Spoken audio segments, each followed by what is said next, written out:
एक बार हंस, तोता, बगुला, कोयल, चातक, कबूतर और उल्लू आदि सभी पक्षियों ने सभा करके ये सलाह की कि उनका राजा वैंतेय केवल वासुदेव की भक्ति में ही लगा रहता है और सभी पक्षियों पर आने वाले संकट से उनकी रक्षा कोई नहीं करता है।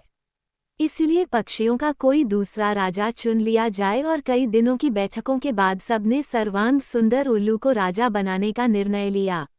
अभिषेक की तैयारियां होने लगी।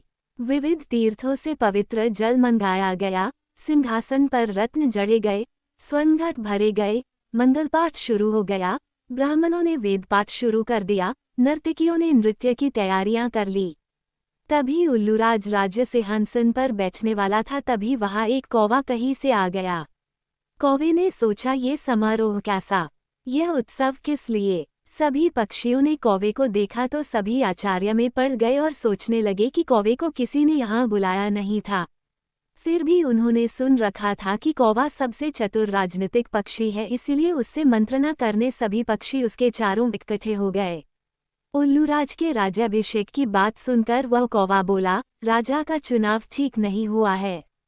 मोर, हंस, कोयल, सारस, चक्रवाक, शुक्र आदि सुंदर पक्षियों के रहते बदसूरत उल्लू और टेढ़ी नाक वाले अप्रियदर्शी पक्षी का राजा बनना उचित नहीं है। वह स्वभाव से गुस्सैल और कटुभाषी है। फिर अभी तो वैंतेय राजा बैठा है और एक राजा के होते हुए किसी दूसरे को राजा बना देना गलत है।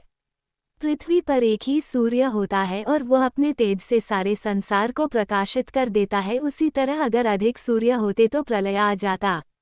प्रलय में बहुत सारे सूर्य निकल कर आते हैं और उनसे संसार में विनाश ही होता है। राजा एक ही होता है और नाम कीर्तन से ही काम बन जाते हैं। हमारे चैनल को लाइक और सब्सक्राइब अवश्य करें। धन्यवाद।